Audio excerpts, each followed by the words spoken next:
Hi friends, பார்த்தீங்கன்னா சாமி விபூதி தட்டு பாருங்கள் எவ்வளோ இதாக இருக்குன்னு. இப்போ இதை நம்ம வந்து நீட்டாக அழகாக க்ளீன் பண்ணிடலாம். வாங்க பார்க்கலாம் எப்படி க்ளீன் பண்ணுறதுன்னு. ஃபஸ்ட்டு நம்ம இதில் இருக்கிற குங்குமம் இதெல்லாம் வந்துட்டு டஸ்ட்பினில் கொட்டிடலாம்.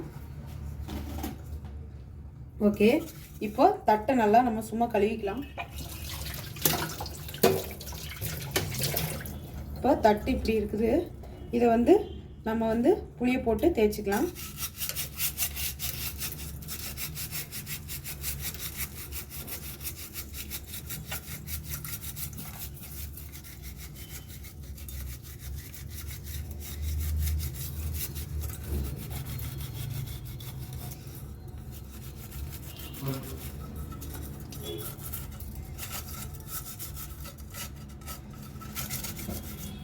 உங்களுக்கு அது வந்து நம்ம கற்பூரம் காட்டும் போது அந்த கற்பூரம் வந்துட்டு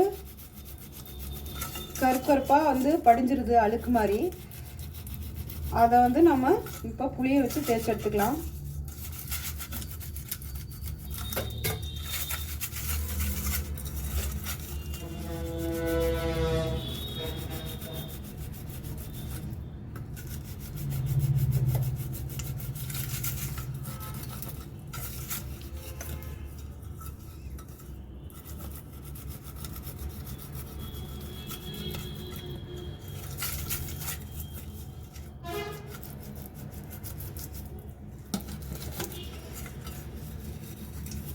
எப்பவுமே ஃப்ரெண்ட்ஸ் புளி உப்பு மாதிரி ஒரு நல்ல ஒரு வாஷ் பண்ணுறதுக்கு ஒரு நல்ல இதே கிடையாது. பாத்திரங்களை நல்லா யூஸ் பண்ணலாம்.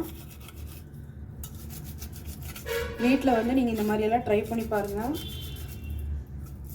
உங்களுக்கும் அப்போ தான் ரிசல்ட் எப்படி கிடைக்குதுங்கிறது உங்களுக்கே புரியும். நம்ம கடையில் விற்கிற பவுடர்களை வாங்குறத விட இந்த மாதிரி வீட்டில் இருக்கிற பொருள்களை வச்சே நம்ம வந்து ஈஸியாக நம்ம வந்து கட் பண்ண முடியும்.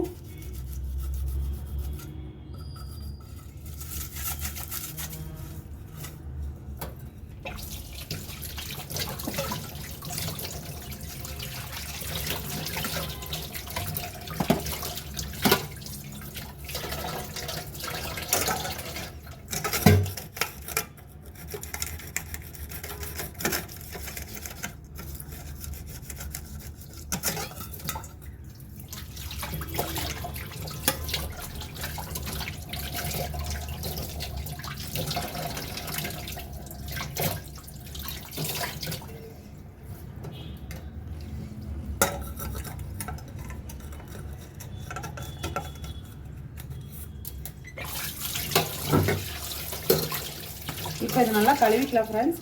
இப்போ பார்த்தீங்கன்னா உங்களுக்கே வந்து ரிசல்ட் கிடச்சிருச்சு. பாருங்கள் எவ்வளோ பளிச்சுன்னு அழகாக, எவ்வளோ கருப்பாக இருந்த இதை வந்து அழகாக கழுவியாச்சு.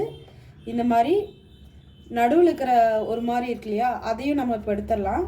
பார்க்கலாம் இருங்க எப்படி எடுக்கிறதுன்ட்டு.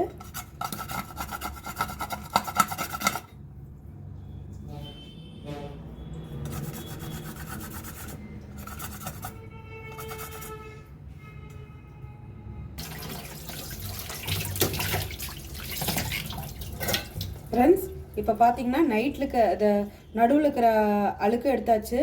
பாருங்கள் எவ்வளோ அழகா. ஃப்ரெண்ட்ஸ் இப்போ பார்த்தீங்கன்னா எவ்வளோ அழகாக பளபளன்னு விளக்கியாச்சு சாமி தட்டை. எவ்வளோ இதாக இருந்தது கருப்பாக. புளியும் உப்பு வச்சு ட்ரை பண்ணியே எல்லாத்தையும் நம்ம பளிச்சுன்னு எடுத்தாச்சு. இது மாதிரி நீங்களும் ட்ரை பண்ணி பாருங்கள். பிடிச்சிருந்தா சப்ஸ்கிரைப் பண்ணுங்கள், லைக் பண்ணுங்கள், ஷேர் பண்ணுங்கள். நீங்களும் யூஸ் பண்ணிவிட்டு எப்படி இருக்குன்னு கமெண்ட் பண்ணுங்கள். மறுபடியும் இது போல் நல்ல வீடியோஸில் மறுபடியும் மீட் பண்ணலாம். அது வரையும் பாய்.